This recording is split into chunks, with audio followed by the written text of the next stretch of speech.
Hello and welcome to this session. In this session, we'll talk about the core Java concept installation. So let's get started. So what is Java? Uh, some of the basic components and architecture, how it works, some of the concepts, and of course, we will write a sample Java program. We will run it and we will see the output. So hands-on practice also we will start. So what is Java? So of course, many students know that it is a programming language, but Java is also a software platform. So let's see in little detail.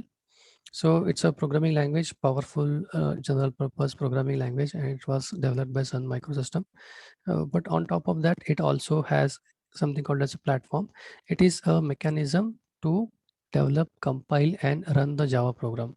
So if you want to start developing the Java code, Java provides a complete platform for you. It is architectural neutral and it supports multiple platform, multiple operating system and multiple hardware. So basically you write your code once and run it on multiple hardware and operating system combination. So some of the main features in Java, of course you can write, it is in plain English and very simple to understand. Object oriented. So when you say object oriented, that means everything is an object. Programming logic is built on objects and behaviors, are also called as methods. Multi-platform support. Java provides support for different hardware and operating system combinations. So what are the different operating systems? We have Mac, we have Windows, we have Linux, we have Android. What are the different hardware combinations? We have Intel, we have AMD, and we have many different type of processors on which your Android phone is running, on which your iOS phone is running, and multiple things. So Java supports multiple platform, secured. So what happens is when you run the Java program, it is run using JVM. So the execution is controlled by JVM, and that makes it secure so that no one else can get into JVM. Robust. So what is mean by robust? So there are no explicit pointers, which used to be the case in other languages like C, C++. It supports garbage collections, automatic garbage collections, automatic waste memory management, exception handling. So your program logical flow, if it is breaking, you can handle that.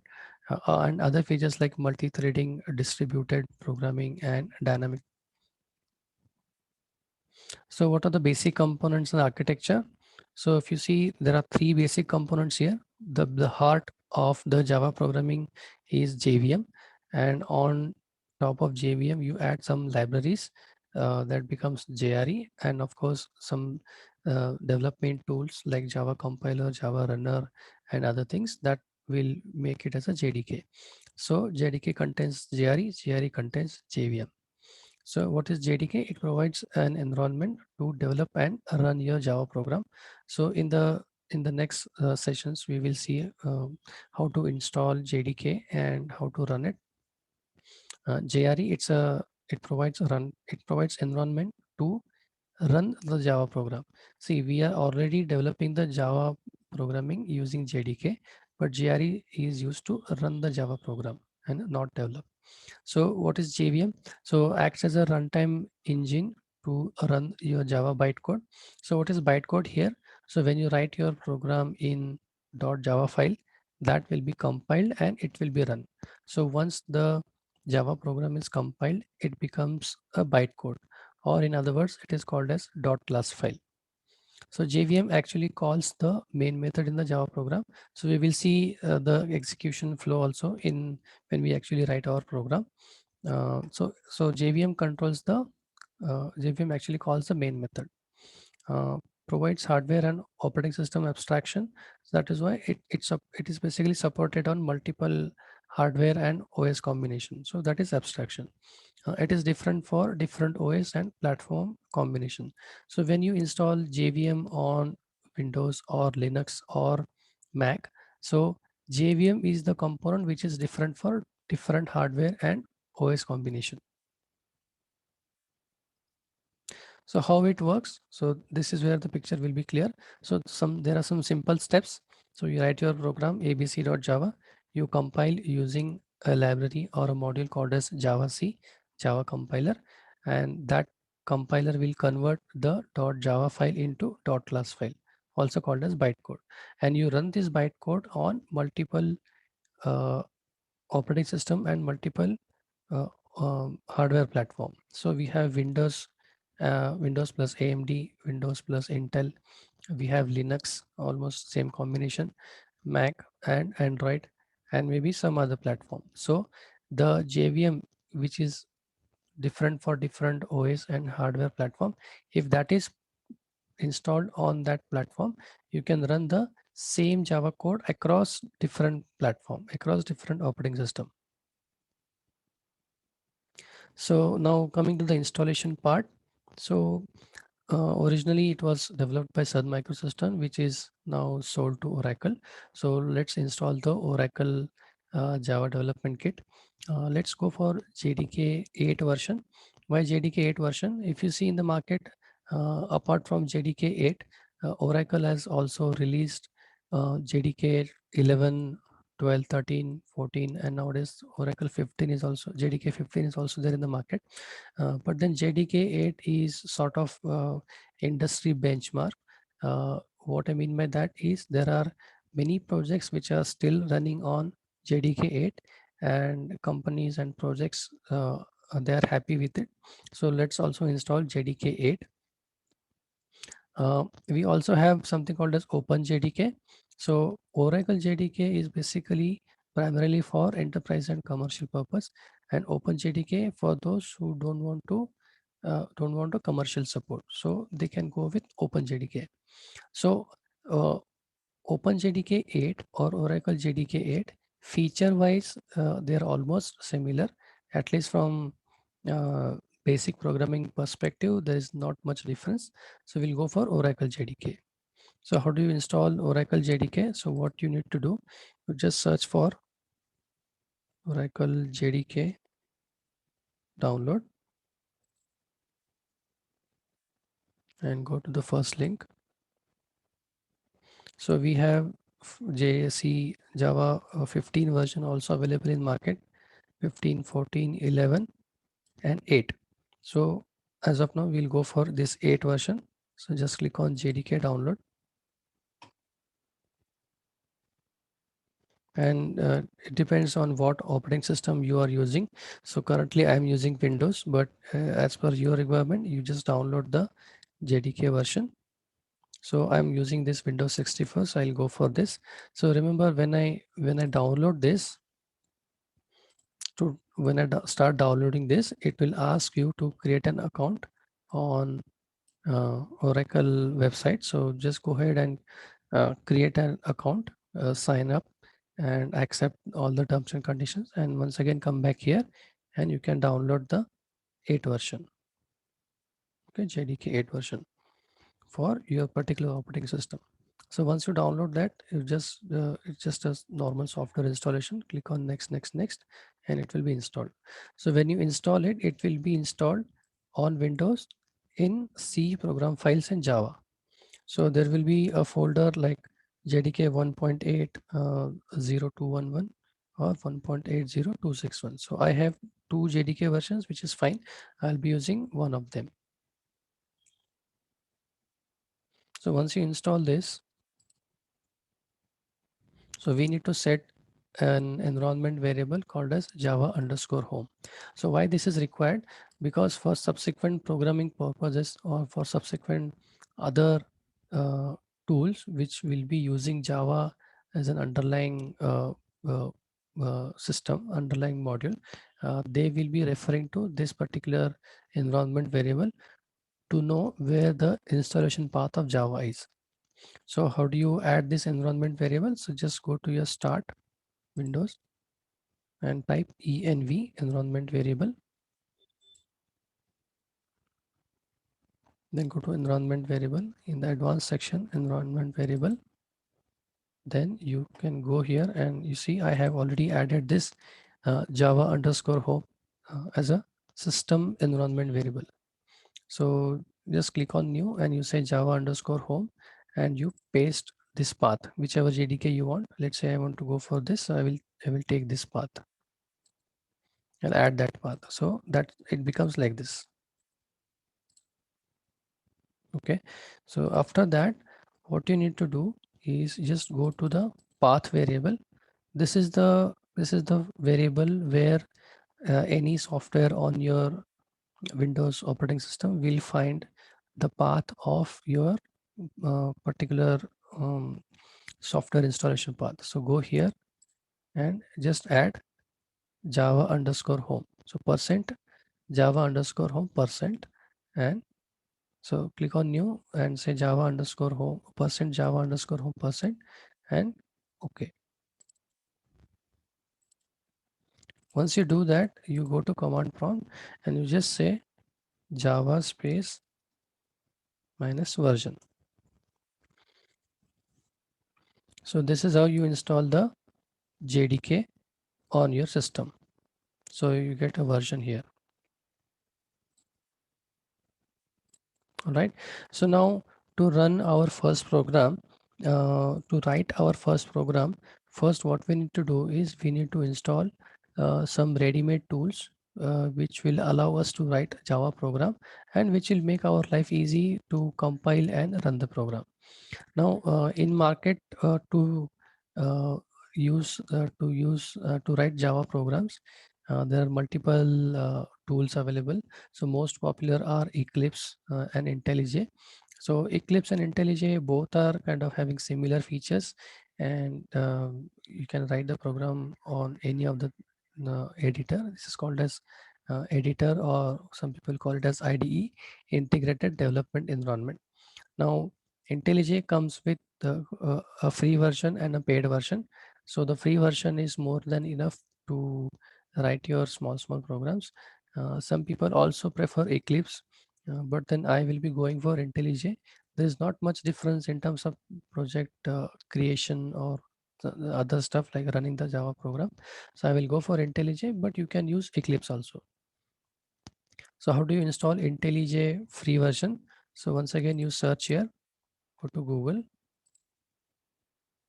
and you say IntelliJ download. IntelliJ Community Edition download. Community Edition is something which is free. The paid version is a different one.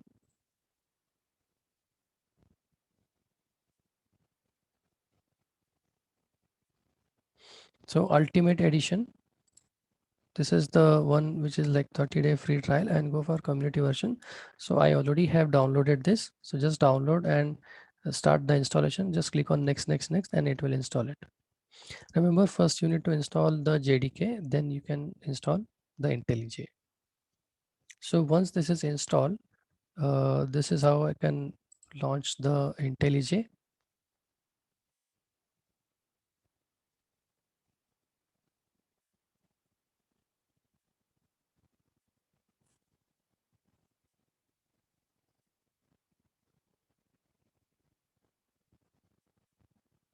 Right. So this is how you can start writing your first Java program. So before starting the first Java program, let's do one thing. I have created a separate folder for writing the for writing the Java programs and all. So let's say you create a project, create a folder called projects, and then you create a folder called first project. So let me copy this path and I'll go to the IntelliJ stuff and I'll say new project.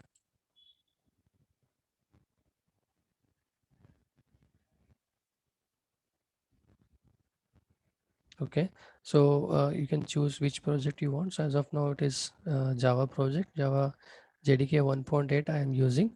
Just click on next, next, and then here you can give the path of your folder.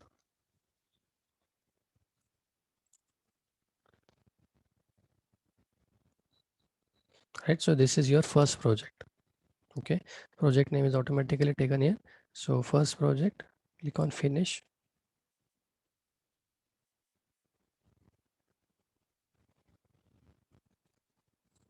So initially it will take some time to understand it is a JDK project, and it might import some ready-made libraries which are there in Java 8. So when you create a first project in IntelliJ, by default you will have this kind of a folder structure and file structure. So by default IntelliJ provides a folder called as src, where your all the source code files, all your Java programs should be written. So let's start your first program. So right click, new, and Java class, and just give a name, demo.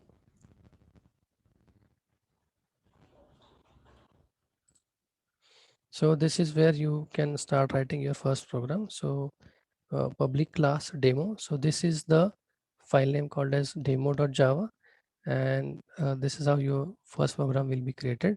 So for basic stuff, let's just do a hello world program. So what we can do, public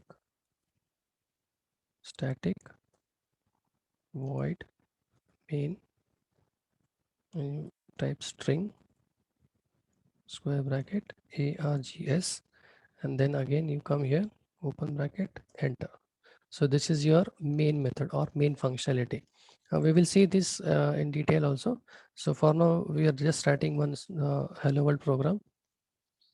So I am saying system dot out dot println, double quotes, and I'm saying hello world, right? So save all, and how do you run it? Just say right click and run. So if you're doing it for the very first time, it might take a little longer time, because the system and the tool needs to understand, it needs to link some of the libraries and all. So run.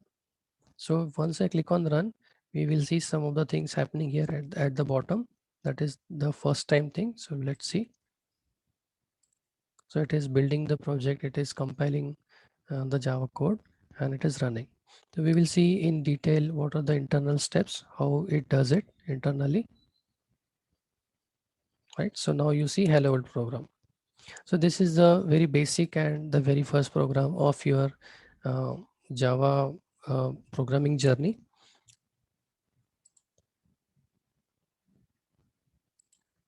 Okay, so hello world program and how to compile and run the program. So now if you see, we have written this using IntelliJ tool, IntelliJ software, but then what are the things which are happening in backend, right? So when you say run your Java program in Eclipse or IntelliJ, what is happening is, first thing is your program is basically compiled. Okay, so remember in this earlier slide we have seen what happens is you write your Java code and then you compile it and then you run it. So your program is compiled and it is run using this IntelliJ. So the same thing we will try to do using command line. So just to understand what are the things which are happening in backend. So what I'm doing is open a terminal or a command prompt, and I'll just copy this.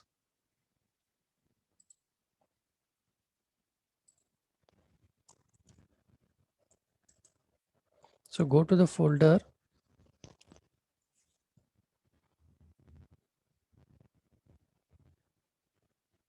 navigate to the folder where you have written your first program. So if you see, there will be a file here called as demo.java. So what we will do, we will compile it using some commands and we will run it using some commands. So what happens is when you do it using the tool, the same thing we are doing it manually using command prompt.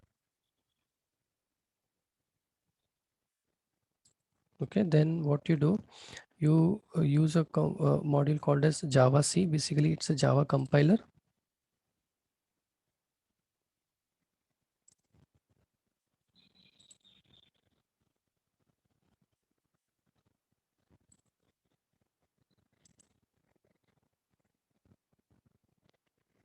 Okay,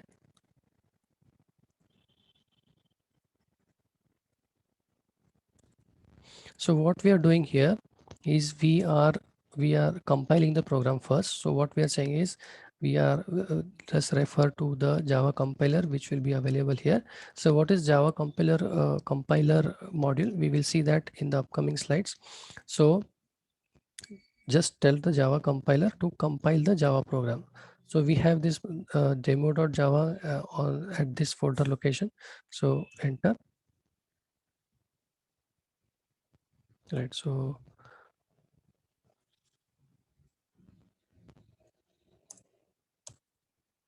okay. So now it will compile. So the moment it will compile Java using Java C, it will create a demo.class file. Basically, .java will be converted to class file. So same thing. If you see here, it has created one class file. Okay, demo.class file. So earlier is demo.java and demo.class. And how do you run the class file? You say Java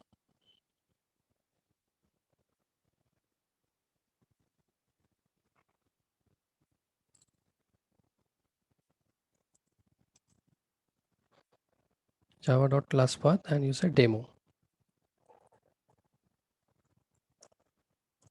Right. So then you see hello world. So what has happened is we have done the same step as it is done using IntelliJ. So we have compiled the Java program here using Java C and we have run it using Java program Java minus class path dot demo. So remember this should be your class file name. Okay. So if you see what has happened in when we have done it using IntelliJ is when we created a fresh project, there was only src folder. Now it has also created one out folder. And if you see there is a file called as demo.class.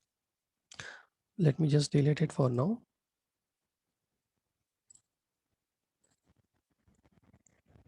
So what happens when you run it using IntelliJ, the Java program, when you say right click and run, it basically first compiles it and puts it in a proper folder structure and then it will run it.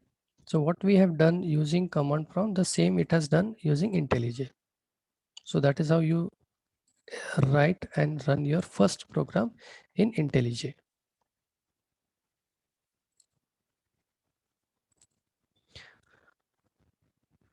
Okay, so let's see some of the core concepts and we'll also do some of the practice. So some of the core concepts involves data types and uh, working on some of the variables and methods and all. So what are the data types?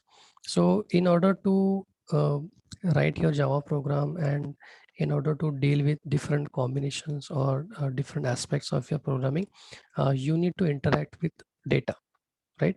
So you have to interact with say some numbers, you need to interact with some strings and all. So there are certain data types um, which are used in Java programming. So what are the types here? So we have something called as primitive type and non-primitive type. So primitive type, what is primitive type? It is being the first or the earliest of the kind or in existence, right? So Java has kind of evolved from different earlier programming language like C and C++. So they used to support different types of data. So that is basically inherited in Java. So we have a data type called as byte. So this is basically for numbers. So we have byte, short, int, and long. So what happens is you can still store the numbers in different ways. Okay, so normally in all the programming language we go for int, basically integer, which is a size of 4 bytes. But then we can also have integers with other ranges also. So what is byte? Which basically it can store the numbers, negative numbers from 128 all the way up to 127. Short is again having a 2 byte range. Integer is again this much, and long is again more than that. So this is all about the full numbers or the integers.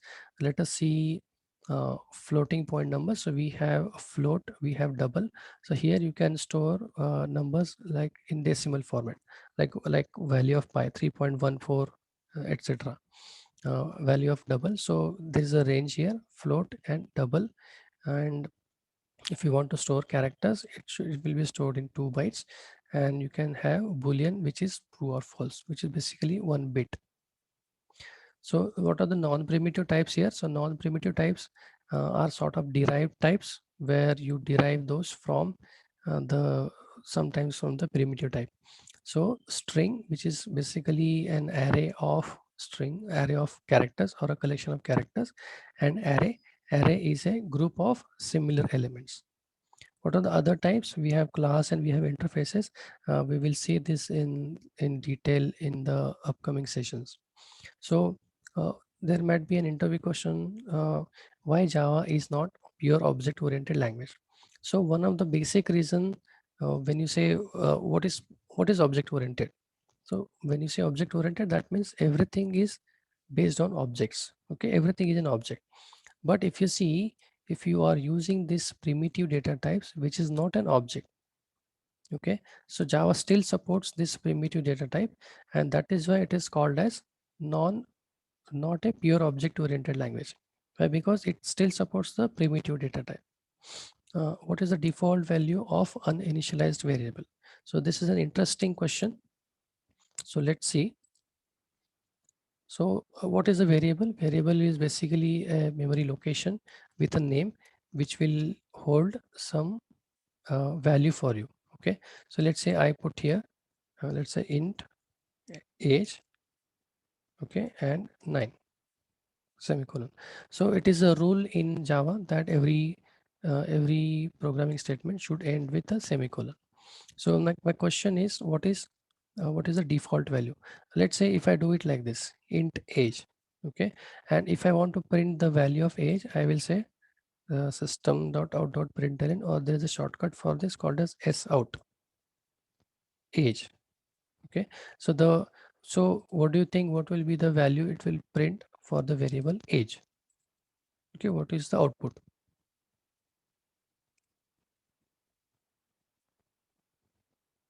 So if you are thinking that the output will be 0, or if the output will be none, then there's a different explanation for that. So what happens is, when you declare a variable like this, and you don't initialize this, the compiler is smart enough, the IDE is smart enough that it will point out the errors. Basically what it is pointing out, it is saying variable age might not have been initialized.